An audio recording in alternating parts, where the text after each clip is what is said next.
Thank you all very much for joining us this morning. My name is Steve McMenamin, and I'm your host for today's event, which is part of the ongoing series of the Greenwich Roundtable. Our topic this morning, Successful Breeding Grounds, is our first session on what we suspect might be the most important ingredient in a money management company. After skill, culture may be the single most important quality that propels a team to greatness. Today we'll listen to two legendary team builders. I'll briefly introduce them. Helmut Weymar co-founded Commodities Corporation in 1969. What Intel was to semiconductors, Commodities Corporation is to global macro and commodity strategies. Mr. Weymar also co-founded Stockton Reinsurance Company, which deployed its capital through Goldman Sachs. Helmut is a director of the MIT Investment Management Company and a member of the Investment Committee. Sitting next to Helmut, Frank Brosens is co-founded Taconic Capital Partners in 1999, where today he manages 40 people and $1.5 billion in capital. Before Taconic, Frank spent 15 years at Goldman Sachs, where he served as head of risk arbitrage, stock options, equity derivatives, Japanese warrants, and the energy trading businesses. Once again, what Intel was to semiconductors, Goldman's proprietary trading desks have populated some of the most successful managers in the business. Ted Seides is the moderator of the Greenwich Roundtable today. Ted is the Director of Investments for Protege Partners and Innovative Fund of Funds. Before Protege, Ted worked in Yale University's investment office. Today, he's also chairman of our programming committee. Please welcome Ted as he frames today's discussion. Thanks, Steve. When canvassing the globe for investment opportunities, each of us has had to ponder the question of how to find the next great manager. In doing so, we have pondered the immortal question of whether talent arises from nature or nurture. Identifying natural talent is more art than science. Some hedge fund wizards, including Stevie Cohen and George Soros, are self-trained with innate talent in their blood, but have had inconsistent success transferring their skill to others. In fact, my partner Scott Bessent would tell you that proteges of Soros must unlearn whatever they were taught by George in order to succeed on the outside. Finding natural talents, then, is a one-off exercise. Like internet pornography, you know it when you see it. In contrast, locating nurturing environments theoretically should provide a wealth of investable opportunities for allocators. Though in practice, few such breeding grounds have existed. Frank and Helmut are among a small handful of individuals who led organizations that became renowned for nurturing waves of future moneymakers. Working for Bob Rubin on the legendary Goldman Sachs risk arb desk, Frank sat alongside guys named Eddie and Tom, who gave orders to two kids named Danny and Richard. When those four risk arb understudies left Frank behind, he brought in two guys named Eric and Denneker to take their place. The proteges of Rubin and Brosens today oversee firms that manage in excess of $100 billion as of last year end. It might be twice that amount today. Helmut started a feeder pool for traders that turned out a host of guys, including some named Louis, Paul, Bruce, and Vim. Together, these four proteges currently manage on the order of $50 billion. So in total, these 11 leaders oversee some $150 billion in assets and hold approximately a 10% market share of the entire hedge fund industry today. Our current knowledge that Commodities Corp and Goldman Sachs were among the best hedge fund breeding grounds comes into our possession only after the talented underlings migrated away from the very organizations that fostered such a healthy environment. Indeed, this instability may be a key factor in demotivating managers from taking the time to breed talent. As the alternative asset industry increasingly becomes institutionalized, perhaps individual businesses will become more stable, and we'll see more Commodities Corp and Goldman's as a result. If so, we should listen closely to the lessons learned by those who have made it work while facing a headwind, so that we can seek out what could become a larger pool of breeding grounds should the prevailing winds change. So with that, let's turn to Frank to get us started. Thank you. Now, first, I'd like to just thank Steve McMenamin and Ted Seides and the Greenwich Roundtable for inviting me to speak here today. It's an honor. I mean, you all have been really at the forefront, I think, of exactly these issues and kind of understanding when you think of best practices within the industry or kind of the importance of culture within a hedge fund, it's, to me, extraordinarily important and something that you all have made clear ought to be important as you evaluate which funds to go into. Once a year, the Goldman Sachs risk arbitrage area of old, I think it's Bob Rubin that organizes it, has a dinner that's a little bit of a reunion dinner. It includes some of the people that Ted mentioned, Tom Steyer, Eddie Lampert, Eric Mindich, Dinakar Singh, Richard Perry, Danny Ock, one or two others.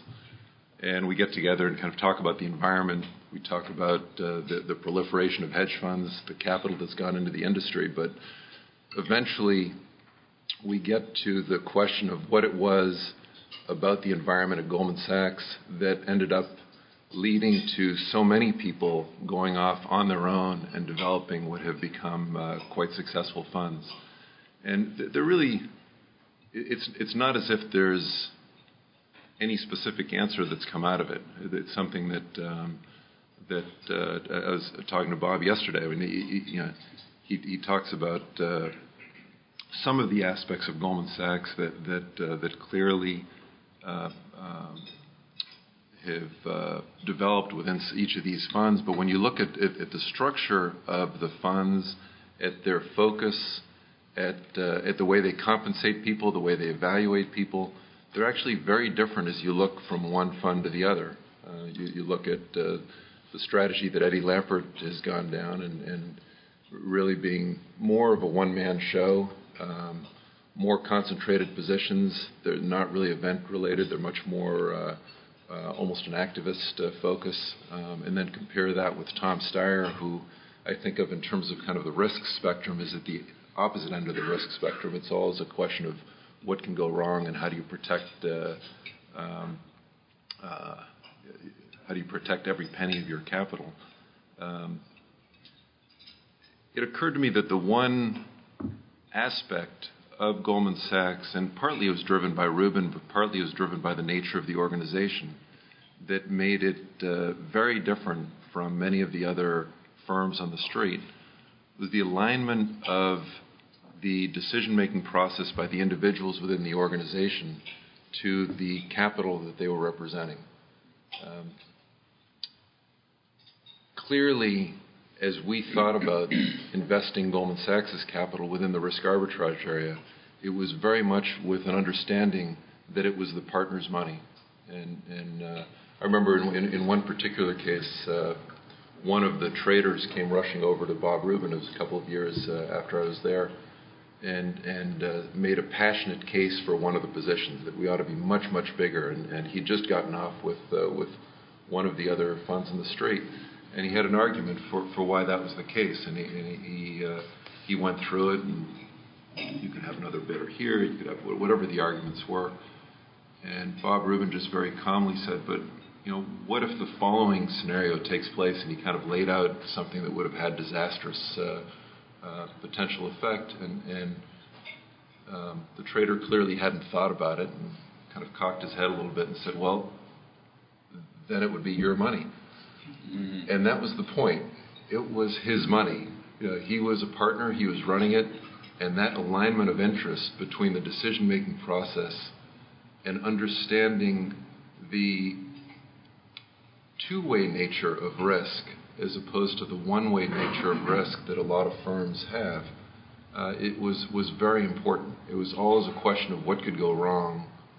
Almost a Bayesian approach, as people have described Alan Greenspan's approach, looking at all of the different possible outcomes of a situation and actually attaching a utility function to that distribution rather than just an expected value probability. So as you look at a fund, in total, a fund, the utility value of a fund doubling in value is very different than losing all your capital. And again, understanding kind of the two-way nature of risk, that you aren't just in a position where if you make a lot of money, you're going to get paid extraordinarily well. But if you lose a lot of money, it's somebody else's capital. The other aspect, though, of the Goldman Sachs area was Bob Rubin. He was absolutely spectacular to work for. He not only drove that question of the what could go wrong aspect, but he drove a culture into the area that was really quite unique. First of all, he had an extraordinary wit. I mean, he was someone who was willing to spend time with us at very early stages, and he and I used to share a cab uptown from the very first year that I worked there, and invariably he would pay for the taxi, and after 3, 4, 5 times of him paying for the taxi, I started to feel a little embarrassed and asked him if I could pay for it, and he said no. And I asked him if I could at least share the cost with him, and he said no. And so I thought about it for a little bit, and I took a quarter out of my pocket, and I said, can I at least pay my proportionate share? And he looked at me, and he looked at the quarter and said, you'd be overpaying me. And he said, no, wait a minute, let me think about that. You'd be grossly overpaying me. And it was, he had that kind of quick wit, but at the same time, a willingness to spend time with us and to really support us in a way that was very unique. And that extended kind of throughout my career there. He ran the area. I started there in '81. He ran the area until 1986 when he and Steve Friedman went to run the fixed income area. I started running the area in February of '87. When the crash took place in October, I had been running it for 8 months. I was barely 30 years old and not yet a partner. And we had, as you might guess, the worst day in Goldman Sachs' history on that day. He wasn't there on the day of the crash, but he was certainly there the next morning. And this was at a time where a number of other areas were cutting back their risk. In a couple of instances, cutting the entire area. I think it was Jerry Sy, who was running Primerica at the time, who fired the entire Smith-Barney group, which was run by Brian McVeigh at the time, so that he could list the losses of the Smith-Barney risk arbitrage area as an extraordinary item. But that wasn't unique. I mean, I think there were a couple of other areas that were shut down completely. Certainly, a number of people that had been running their areas for 10 years were told to cut their risk in half. They didn't care what they thought about their positions. And we didn't really know what to expect. And we were all in a group kind of in that morning deciding what we ought to do with our positions. And Bob came over and again with kind of predictably quick wit, tapped me on the shoulder and said, I understand you lost a little money yesterday. And I couldn't do any better than kind of stutter, yeah. And he said, well, I just want you to know, we just came from the management committee. We've got 100% confidence in you, and if you want to go double your positions, go double your positions. And it occurred to me that at that moment, as long as he was at Goldman Sachs, I was never going to leave. Because you don't get that kind of support at those kind of key moments from very many people. In addition to that, it had a real economic impact on us as well, because we realized that as long as we made the right decisions, in our view, for the benefit of the partners of the firm, we were going to get the support from the firm, we were going to get the permanence of capital that we needed to run that business effectively. And so while we had zero desire to double our positions at that time, it did give us the confidence throughout the end of that year and throughout 1988 to be quite aggressive when the rest of the industry wasn't. And so 1988 ended up being our best year by a lot, just a spectacular year. It was also, he also drove a culture kind of throughout, not just kind of directly with people, but also in terms of mentoring us to be mentors to the people that worked for us. And an example of that I remember very well was a couple of years later. Fisher Black had come over to me with an opportunity that he thought existed in the Japanese market, where Japanese warrants were extraordinarily cheap, and you could build a basket of warrants against futures, and in essence create an extraordinarily cheap put on the entire market with some tracking risk, but an extraordinarily cheap put. And I worked on it with Zach Gabrenick, and he and I put together a business plan and a risk profile for that business. He actually developed it was a very clever kind of multi-strategy, multi-dimensional map of the warrant market to evaluate which ones were cheap and which ones were expensive. And we went to the management committee together to present our plan. It was something that had tremendous expected profits to it, but an enormous, because of the tracking error possibility, enormous risk to it as well. And I went through the analysis. I gave the management committee a sense of the risk that we were going to take as a firm, and it went extraordinarily well. We got kudos from the entire management committee. It was unanimously approved, and Zach and I walked out of the management committee together, and Bob Rubin walked with me.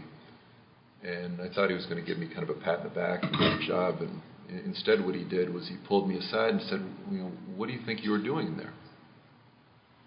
I said, what do you mean? He said, well, you've been to the management committee a dozen or more times. You were with someone that understood that trade as well or perhaps even better than you did. And this was his one chance to shine, and you took it away from him.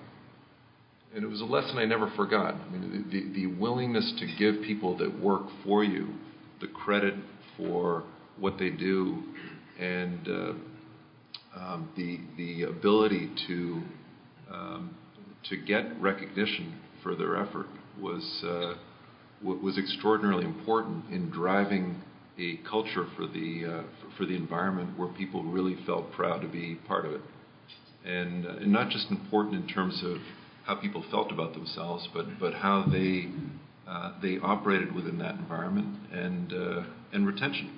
Whether they're going to be willing to stay and work with you.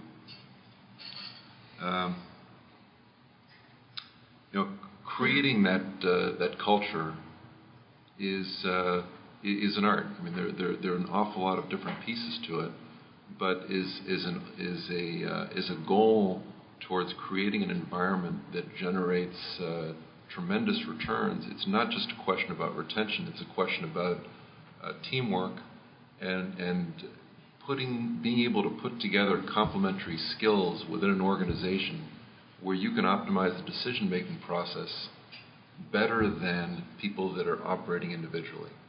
And there are lots of examples of that, especially within the multi-strategy space, where if you can combine skill sets and encourage people to work together, you can really create a tremendous edge over the competition, regardless of how smart the individuals are at other firms. Operating on your own, you're much more likely to miss pieces of the analysis.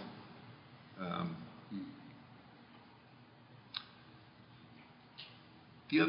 guess the last thing I'd say before just stopping is when you create more individual P&Ls, more individually focused, kind of an eat what you kill mentality, you end up not only deteriorating that teamwork culture, but you end up leading to behavioral mistakes. Again, it goes back to the alignment of interests between the firm, the individuals, and the limited partners that they serve. I think the more you can align the decision-making process by the individuals with the goals of the limited partners, the more successful that you're going to be over a long period of time. And when you compensate individuals based on their P&L, you encourage them to take risks that are far greater than really make sense. And when you think about the financial industry as a whole, it's an area that's rife with those types of mistakes. And you go back to when I started in the early 80s, and the bank's willingness to lend to Latin America was, to a large extent, I think, based on paying people fees to lend money and not really thinking about the probability of getting paid back, but rather, by the time that came up, they were going to be on to their new career. To lately in the mortgage industry, when you think about the people that are making those subprime mortgages, they were being paid based on volume. They were being paid based on the fee that they could generate. And much like the banks in the early 80s, the corporate model depended on gatekeepers being at those organizations that would stop those bad positions from getting on the books. And that by definition is a really bad model. You're in essence having someone come to you that has an economic incentive to put on a trade, and you have to look through the analysis to understand it at least as well or better than they do to stop a bad position from getting on the books. And the same thing holds true in the hedge fund space. When you have someone who comes to you, and maybe a 50-50 situation where the stock reflects exactly that. You're up 5, down 5, and it's a 50-50 bet. That person individually has a strong incentive to have a huge position, because if it ends up doing really well, he's going to get really well paid. If it ends up doing really badly, he can look and say, everyone had a big position in that thing. And you as the portfolio manager then need to be the gatekeeper and see through that. If, on the other hand, you evaluate people based on what they bring to the decision-making process, much like what existed back at Goldman Sachs, and constantly evaluate people based on their ability to understand what could go wrong, you create a very different environment where they become part of the optimization of the decision-making process for the whole portfolio. And it then becomes a question of how well you can subjectively evaluate those people and create an environment where people really feel well treated. And to me, that difference goes back to what worked best at Goldman Sachs, where the individuals making the decisions felt like it was their money. And with that, maybe just stop. Frank, you touched on your former colleagues on the Goldman desk built different types of firms, but also with different compensation schemes. And I was wondering if you could talk a little bit about, given what you've seen, why you chose, or maybe a little bit about how the compensation scheme works at Taconic, and how, or the route you went down, how that's different from some of what your former colleagues did, and why you think, or why you chose one direction as opposed to another. There are different aspects to it. I mean, part of it was exactly what I just described. It was a function of really wanting everybody on the same page with respect to the risks they were taking. But part of it also was a function of retention. I mean, as successful as the Goldman Sachs arbitrage area was in developing talented people in this area, they didn't hold on to any of them. And so the issue in starting Taconic was not just how do you create a structure that has optimal decision-making process, but also how do you create a structure where you're going to be able to develop and train people in a way that makes them as good as the people that we were able to develop and train at Goldman Sachs. But then once you get them there, how do you hold on to them? And so the structure that we have at Taconic is actually unique on that front. I think unique in two respects. One is we're now, I think, close to 70 people. We've grown a little bit since the last thing that Steve saw. We have 20 investment professionals. We have 14 partners in total. The percentage interests of those partners are actually quite distributed. We don't have a structure where the founders hold on to most of the equity, but rather, my percentage is very little different than the portfolio managers that run the funds, and theirs is very little different than the partners right below them. And so it's a very evenly distributed distribution of the economics of the entity in a way that each individual, and we change it each year, is evaluated based on what they bring to the firm. And then we're very open with all of them in terms of here are the percentages for all 14 of us. What do you think? Do you think we're too high, too low? Where do you think you are relative to others? And get feedback from them. And the goal is, we may not get it exactly right in any given year, but over time you're going to be treated fairly. And the same thing's true for the non-partners. It's not a question of what we feel we need to pay them in order to hold on to them, but rather what we think they've brought to the firm in terms of value, and to pay them the right amount. And the second piece of it is I think completely unique. Is one where our equity stakes are not set in stone. So if I were to leave Taconic tomorrow, my percentage interest in the economics of the entity would quickly go towards zero, and that means there's no capital for me to sell to a third party. There's no equity to go public with.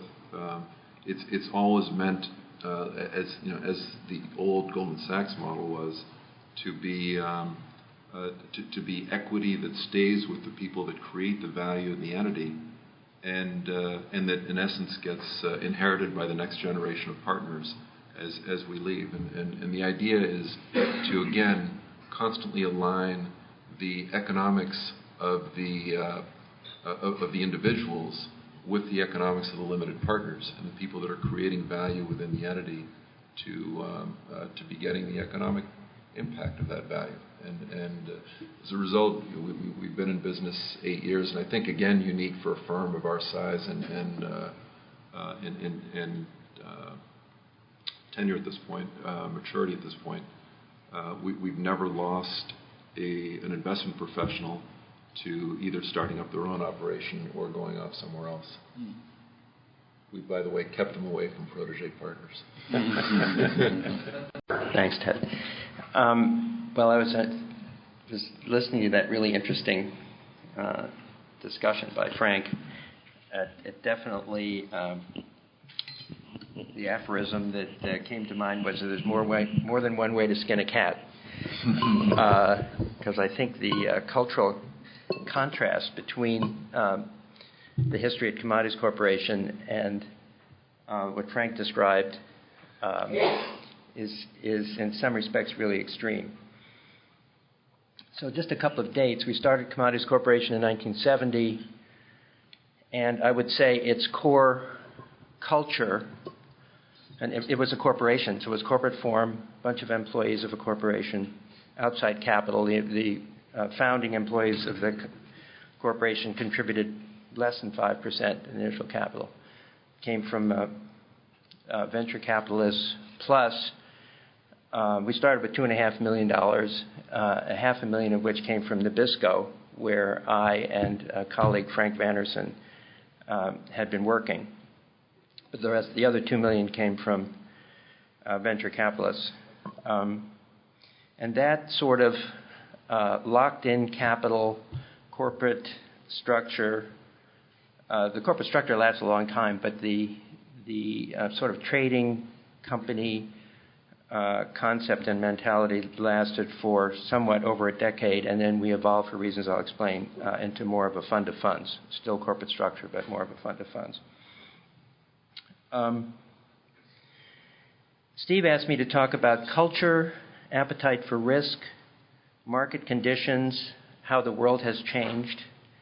And I'm saying the world has changed, say, since 1980, for example, and some thoughts about qualities of successful traders. I'll try to touch on each of those briefly in the 15 minutes allocated to me. I may overrun that a bit, but and then obviously we can come back and talk much more about any of those things in Q&A. Culture. The concept of the company was to apply information technology to trading. I had gotten my doctorate at MIT in economics and wrote my dissertation on the cocoa market, an econometric model of the cocoa market. Applied that at Nabisco through what turned out after the fact to be a huge stroke of luck, we did well. I mean, it wasn't pure luck, but there was a lot of luck involved. And off of that ended up gathering together a group of colleagues to start Commodities Corporation with a concept of diversifying across a number of different markets. At that time, there were 13 futures markets, no traded options markets in the United States, to play the speculative role in these 13 futures markets, concentrating, diversifying across all markets with different individuals specializing in different markets. So we were diversifying across markets and diversifying across individual decision makers, specialist traders, if you will. We didn't cover all 13 markets. We were focused primarily in the agricultural markets. With one key exception in that group, and I'll come back to talk about him, we had our house guru, a man named Amos Hofstetter, who was the father of a high school classmate of mine, who was, when we started the company, 70, had a long career starting in the 30s of successful speculation in stocks, bonds, and commodities. And the sort of the myth was, and I'm not sure it was a myth, I'm not sure it wasn't factual, that he had never had a losing year in that career. And he had been my mentor trading futures, as I was trading futures as a graduate student. I admired him greatly, and he was included in the starting group. So the focus was very much on individual decision makers. We had at startup an explicitly defined, mathematically defined risk control system. We were intensely focused on research, both fundamental and technical, and the setting was extremely informal. Remember, this is 1970. We were in a country house in the outskirts of Princeton, no dress code. We had a three-legged guard dog, originally four-legged, but she got hit by a car. Her name was Coco, and so she was symbolic. She went running around the property on three legs after that, so that, you know, after you have a really big losing trade, you can still go on. The informality ranged from, and I didn't get the proper message at the beginning, so I would come to work in a suit and tie, but Frank Vanderson, my colleague, quickly came. He was coming to work with his dog, his own dog, Peanuts, and jeans and T-shirt kind of thing. It took me about 3 months. I didn't quite get the jeans and T-shirt, but I certainly shed the suit and tie.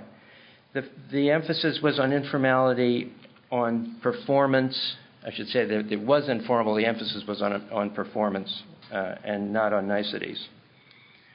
And the culture can, to a significant degree, be understood by virtue of a startup debacle. So after about a year of trading, and we also had consulting clients to help cover the overhead, Nabisco being one of them. We were about even, maybe slightly down. And in 1970, there had been a corn blight.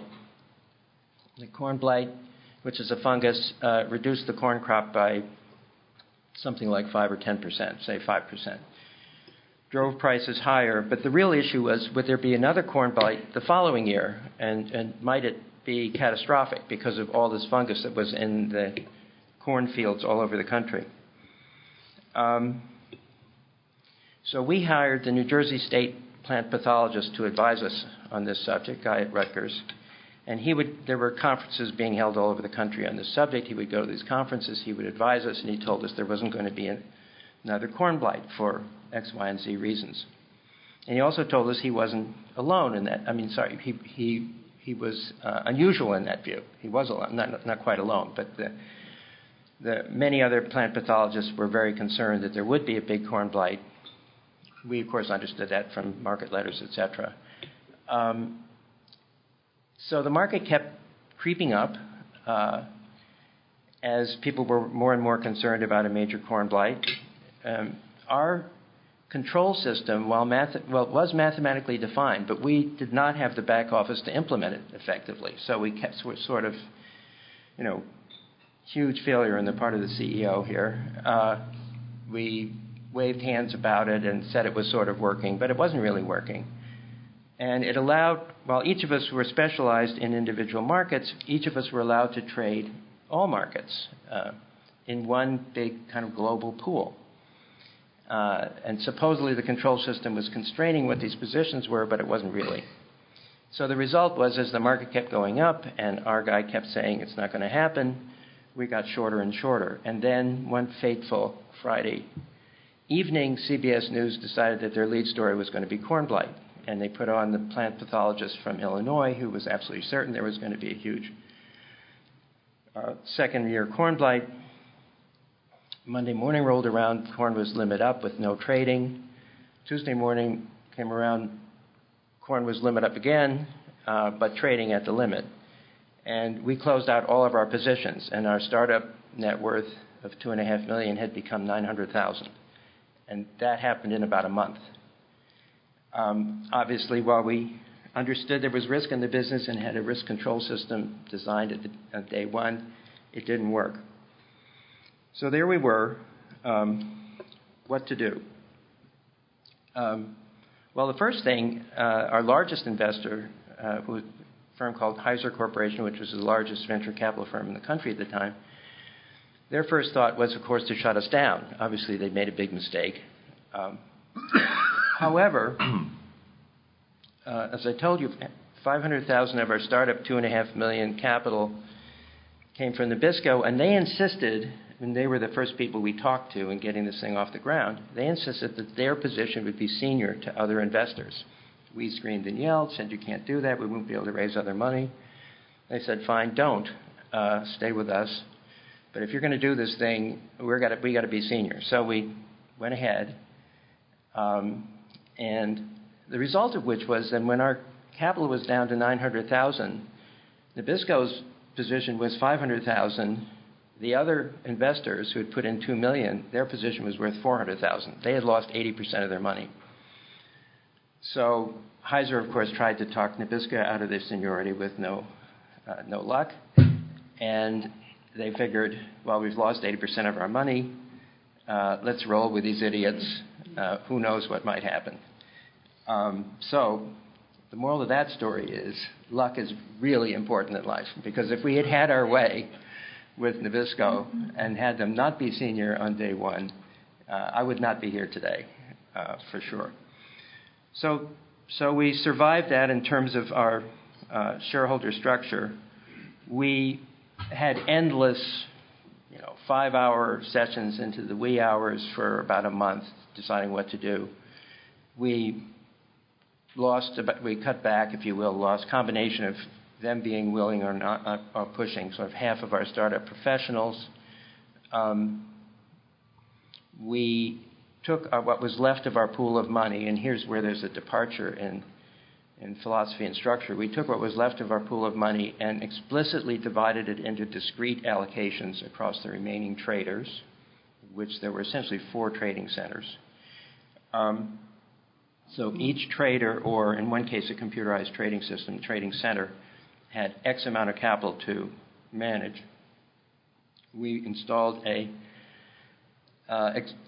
exquisitely simple control system. It's called the 50% kick-out. If you lost half of your money from your peak, you would have to stop all trading, close all positions, stop all trading for a month, write a paper as to what went wrong and why it would never happen again, and we would decide whether or not to restart that person. That was essentially the only control. And so you were left to your own devices to do as well as you could, take on whatever position you would take. I'm sorry, we did also say that you could only trade commodities in which you had some expertise, markets in which you had some expertise, and went from there. We also made the management structure, I took the initiative, I guess maybe with a gun to my head, to make the management structure somewhat more democratic. We formed a management policy committee, which I chaired, but which, and of course at that point we were a tiny company, but which other key people participated in, and that dealt with all corporate policies at a management policy committee level. So what happened after that? well, a major piece is market environment, where we're in the 70s, highly inflationary time, lots of trending markets, major moves, new highs, new all-time highs in many markets, sort of year in, year out from, say, 72, which is when we sort of relaunched, if you will, into the early 80s, but basically lots of volatility, lots of downside major trends as well. In that environment, over a 9-year period, it's 1972 to 1980, our average trading rate of return, that is, trading profits divided by capital allocated to traders, was 85%. The kick-out system worked well. We grew a number of traders during that period. Some kind of major names on the street now were hit 50% kick-outs. The kick-out system turned out to be, and we over time, somewhere in the later 70s, we changed the 50% to 35% and 30%. So it wasn't clear that the 50 was exactly the right parameter, but something like that number, 30, is probably better. Turns out to be if you have confidence in the trader to make good decisions, or if you're willing, even without necessarily having pure confidence, if you're willing to take a chance that an individual will make it as a trader, something like a 30% bound on the downside and then having the fear of hitting 30% and getting kicked out be the control mechanism within the trader's head, turned out, at least for us, to be an effective control. And something like that still exists in the successor entity to this portfolio today, which is a fund at Goldman Sachs. During that period of tremendous growth, there was further evolution or refinement of the culture. A credo was that we wanted to provide an ideal trading environment to individual traders, so we went out of our way to do whatever we could to be supportive to individuals. We clearly evolved away from being focused on specialist traders to generalist traders. Amos Hostetter, whom I mentioned, was a generalist trader. He would trade any market that moved. And our first major hire as we pulled out of the doldrums was a fellow named Mike Marcus, who joined us as a orange juice and plywood trader and was quickly trading anything and everything with extraordinary success. Bruce Kovner followed him as Mike's trading assistant. Bruce Kovner was PhD candidate at Kennedy School who got writer's cramp, never wrote his dissertation, but and that was in politics. He had managed a couple of congressional campaigns, had a brother or a brother-in-law who was a lawyer involved in commodities. He started trading futures. He read our ad that we were looking for a trading assistant to Mike Marcus, and he answered our ad. And Mike gave me a call on the phone and said, "Helmut, I got this guy in my office. I think you should meet him. I think he's going to be the next head of Commodities Corporation." I said, "In that case, I thought I should meet him." And Bruce came in, and it was, love at first sight. He's just a magnificent person. He was part-time music critic for Commentary magazine, at the same time having just managed congressional campaigns, and had traded his own account in commodities, just self-trained for the previous year, and had extremely good returns, just right out of the box. He did later get knocked out of the box trading for us, but that was, as far as I can tell, that's the last time Bruce has suffered a major loss. We evolved a compensation system, and again, we're talking 70s. There weren't a lot of entities. There weren't a lot of models around. We did use professional advice, compensation consultants to do it, heavily focused on just paying out 20% of whatever the individual was making for the firm. It wasn't quite that simple. We had a piece of it that was sort of team-oriented. There was a lot of team spirit in this group. It was a small group. We had a group that was intensely doing fundamentals research on agricultural commodities, on grains and oilseeds and livestock. and other groups doing similar stuff on cocoa and sugar. And that research was, well, it was sponsored by a particular individual trader who focused on those markets. It was broadly shared across all generalist traders. And that definitely helped make us a lot of money. And there was similar stuff going on in the technical area of shared research. So there was a kind of very definite esprit de corps. But I would say the central cultural feature was hyper-individualism. That you were on your own, you're going to have to make it on your own, or you weren't going to make it. Then in the early 80s,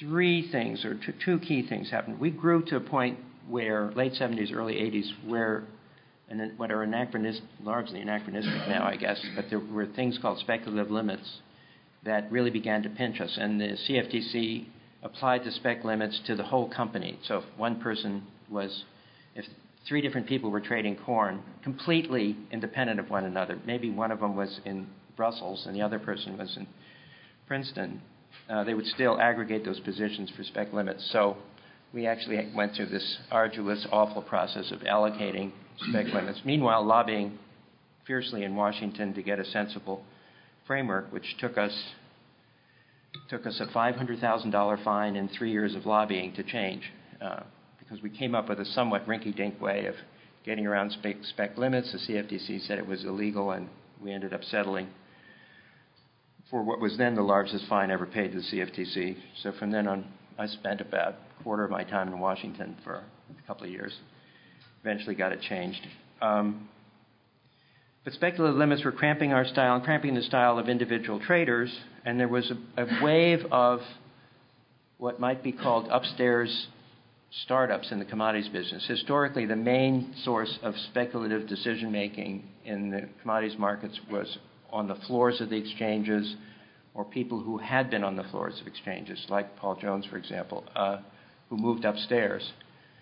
And then there were a few oddball people around the country who were professional speculators. And there were lots and lots of, quote-unquote, public speculators who were a supply of funds to professional speculators. But there began to be a broadening of this kind of professionalization of trading. We were we're limited in the amount of capital we had. I suppose looking back, we perhaps should have been more aggressive about raising capital, but there was a timing problem there as well. And so there was a natural setting for spin-offs. And one after another of our major traders started their own entities. And instead of fighting that, we sort of went with the flow, meaning that we retained very close affiliation arrangements and relationships with those traders. And Commodities Corporation, in essence, evolved from being a trading corporate entity, if you will, to being a corporate fund of funds, where our former traders accounted for a very substantial amount of our trading capital, but they were former traders, they had their own entities. We still brought in new relationships from the outside, and it's still going on today within the successor entity within Goldman Sachs. But it evolved essentially to being a kind of fund of funds. How has the world changed since then? I mean, I guess it's obvious and it's a cliche, but basically there's been an extraordinary story of maturation of risk shifting through traded instruments. So the amount of risk that was being shifted in the futures markets in 1970 and 13 futures markets versus obviously the amount of risk that is being shifted through trading instruments today, I don't know what the ratio is, but it's thousands or millions or something, through innovation by forming whole new market futures and options market areas on exchanges and off exchanges. And on the other side of the story, there has been a growing recognition. We were beating our heads against this for many, many years, and it was a slowly growing recognition for a long time, but explosively growing in the last decade, of the role that, from a portfolio asset allocator's point of view, the role that an investment in this area would play in a sensibly managed portfolio, like an endowment, for example. That the benefits of diversification as well as returns are compelling, and so more and more capital, as I don't need to tell all of you here, has flooded into the area. And with that also really going through this whole period, but intensifying in a major way in the 80s and 90s and since, there's been a huge flow of human capital into the area. So the number of skilled people, skilled processes, et cetera, for managing this risk through traded instruments has also grown explosively. So you can think of it as supply and demand for risk shifting, and I'd say the supply of capital and skill, human capital and financial capital, willing to take on these risks and able to take on these risks has outstripped the innovation capability of packaging risk into instruments, so that the kinds of returns that we were earning in Commodities Corporation in the late 70s and early 80s have steadily come down, and everybody's expectations have come down. When we started CC, our business plan called for 50% annual rates of return. Everybody's expectation in these areas are now, whatever, low teens, high teens, somewhere's in that area. And with a vastly different environment. Qualities of great traders, my list would be high IQ, which, by the way, by no means at all guarantees or even, well, it's important, I think, but by no means guarantees good results. I'm a big fan of somebody having really taken it on the chin earlier in their career before one would want to give money. Now, if somebody's just coming out and started doing their first trade, obviously that hasn't happened, but then again, I wouldn't allocate very much money to somebody like that. I think it's a wonderful thing for somebody to really lose a lot of money, relatively speaking, early in their career. And a very dangerous thing, in my mind, if somebody has had a trading career where they're personal decision-making, not part of a team kind of thing, if they haven't suffered a serious loss. Common sense, big deal, especially in terms of, I think, correlated with common sense is some level of honesty with yourself, knowing who you are, know thyself, being honest about yourself, extraordinarily important, and self-esteem. And you need those two things in order, on the one hand, to be able to put on a serious risk position. And again, I'm talking about trading your own account. Nobody else is looking. You're just trying to do well. You've got to be able to put on a serious risk position, and you've got to be able to take it off. You've got to be able to manage that serious risk position. So you have to make the decision that buying whatever is a wonderful thing to do on Monday morning, and on Monday afternoon you have to say, gee, that was a bad mistake. Let's get out of here. And so I think probably one of the biggest risks in exposing capital to risk in that manner is the natural tendency to fool yourself. You know, that the decision you made in the morning must have been right because, after all, you're smart, and you're not willing to take the position off the table in the afternoon, or the next week, or the next month. And I think ambition, drive to succeed, I think it's not an accident that many of these very successful traders went off to form their own entities. So I think there's a kind of correlation between entrepreneurial drive and trading success. It's not one-to-one. But so put that package of things together is what I would say are important in a trader. And I think I've covered my topics. Helmut, you had mentioned that one of the advantages that Commodities Corp had was that you were very early in starting the business, and first mover advantage.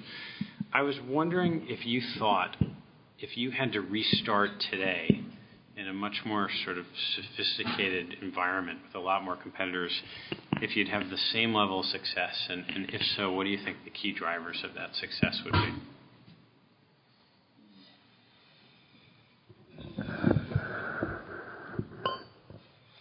That's a very tough question.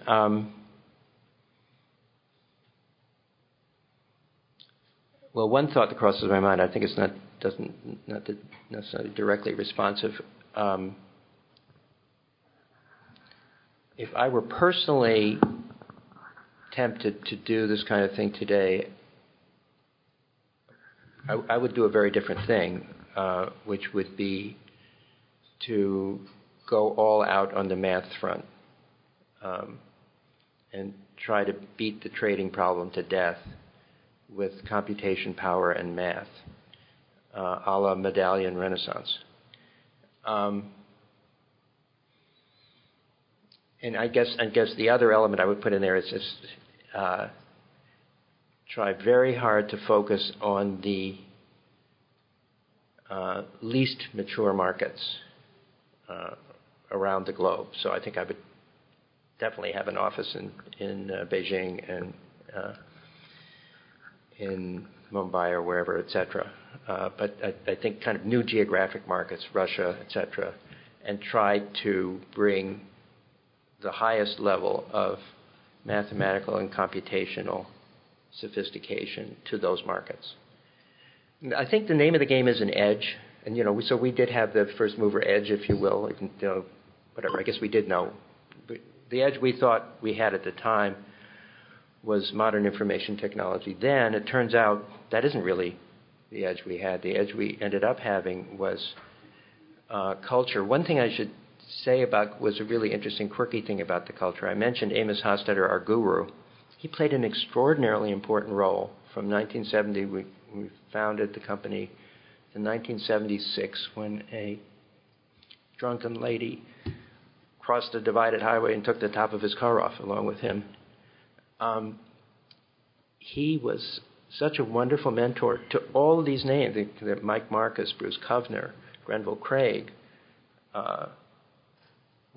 that group and a few more names that didn't make it so well, played a major role in influencing their growth as traders. One very important piece of it, with going back to something Frank was saying, is his focus is sort of a mantra was the most important thing in trading is risk control. It's not figuring out how you're going to make money. It's not knowing that corn prices are going to double or not double. The most important thing to do is managing your money, controlling the risk of your activities with your money, and not the upside, if you will. The upside will take care of itself if you've got any brains. And it takes a while for people to figure that out.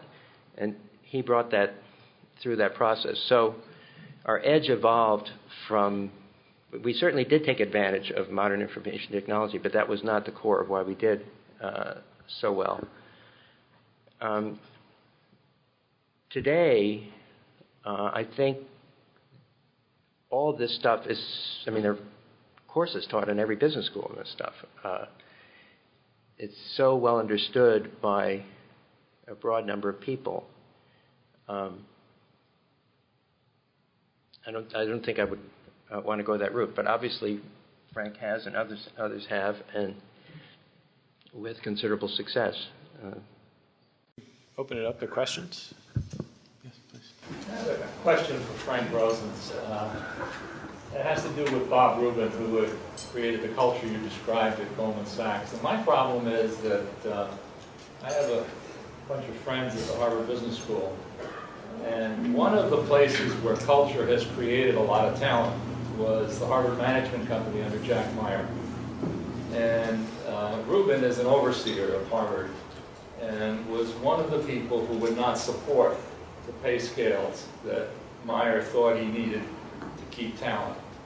And I was wondering if you have any insight or any comment as to why he would be so successful in the culture he created at Goldman and have such an apparently different view when he's in a position to oversee the Harvard Management Company And as a further part of that question, how can he possibly stand working at Citigroup? I don't really have any insights into either. I mean, you know, I think there's some peculiarities at the Harvard Management Company in terms of the individuals involved, and I think one of the issues for Bob internally at Goldman Sachs was one of complete transparency in terms of the process, and the decision-making process, how people were thinking about it, people thought about the downside, how people thought about everything, and if ever he felt, you know, I used to joke that he asked what could go wrong, you know, every single time, and I think in my 12 years of working for him, I might have answered nothing once, and luckily nothing did go wrong that one particular time. But there was a transparency to the intellectual analysis that that my impression is he felt was missing at the Harvard Management Company. That there were things that were not being fully disclosed, and I don't really have any great insights into it. Citigroup is interesting. I mean, I think that one of the aspects of what's driven Bob in terms of his career path, I've never actually talked about this with him directly, but I think one of the most interesting aspects for him of staying at Goldman Sachs, and he had lots of opportunities to go start his own operation, was that at Goldman Sachs, he felt to some extent at the center of the financial world. And that had an enormous amount of appeal to him. He created, and it's something that again, it has to do with kind of the culture, the environment that he created within our small group. There was an intellectual energy to the arbitrage area, but there was an intellectual energy for him at the firm-wide level that was spectacular, that was incredibly motivating.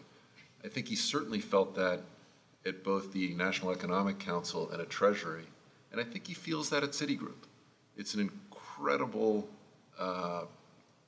it's an incredible bureaucracy, but at the same time, it's a firm that without question is at the center of the financial world, and as a result, he has insights into a lot of different aspects of what's going on worldwide that he wouldn't necessarily have at a smaller entrepreneurial place.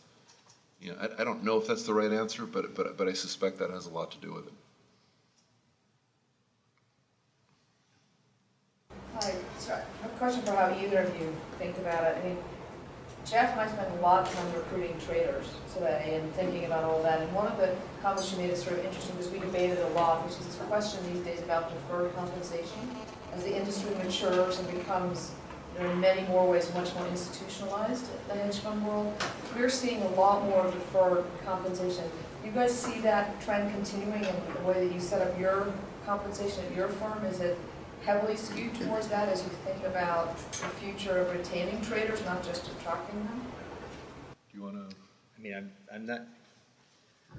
I'm not in that business, but our first deferred compensation plan we put together in 1973, and it was always a source of great friction, as you can imagine. But it was because at that point it was pretty much unique, and it was for the obvious reason of retention. But I do have the sense, is what you're saying, is it's more and more being more and more broadly used. Even in the endowment area, I think there's more that deferred compensation is coming to play. I think the answer is yes. It's being more broadly used, and we don't use it. It's something, and we may be kind of philosophically pure to an extreme, and to an extreme that may hurt us in the end. But my view with respect to the relationships that exist between limited partners, between individuals within the firm, between the firm itself, is one that if you create ultimate freedom in terms of each individual's decision to stay with the structure that they have, you keep the feet to the fire of the organization of staying pure to its mission. And so, we don't have long lockups, for example, for investors. Eric Minich and I have had long discussions philosophically on exactly this issue. He went down a path of 3-year lockups, and his view was, this is an industry where you're going to have some limited number of survivors. You want to make sure that you're one of the survivors, and that your capital is there for long periods of time. I was talking to Eddie yesterday. He's in the process of raising additional capital for his fund, and he's got 5-year lockups. And the same philosophy is there are going to be times where he has difficult economic results, and he wants to make sure that the capital's there so that he can plan with a longer-term horizon. My view is different than that. I would rather have people each year be able to reevaluate whether they like the partnership that they're in, evaluate people as they come in as limited partners to make sure that their horizon is very much permanent in staying with Taconic, but at the same time allow them each year to make that decision. And the rationale for that is if they understand the way the firm's been built, they're going to stay with us after a period of temporary bad results. In fact, if anything, they're going to add to that capital, and allowing them the freedom to make that decision on an annual basis keeps our feet to the fire to do right by them and continue to stick to our single mission of doing what's best for our investors, and again, kind of aligning the interests of the firm with the investors. I think the same thing's true with individuals. If you head down a path of deferred compensation for whether it's for non-partners or partners, it's very easy to head down a slippery slope of they've got deferred compensation.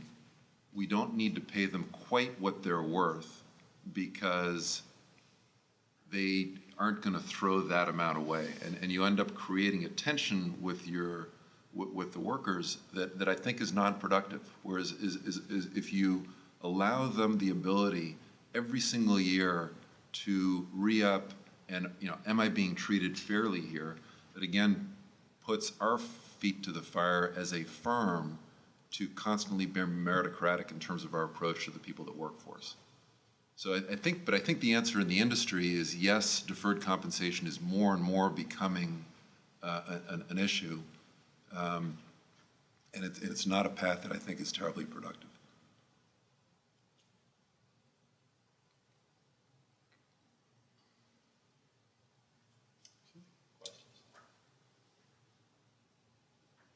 Good.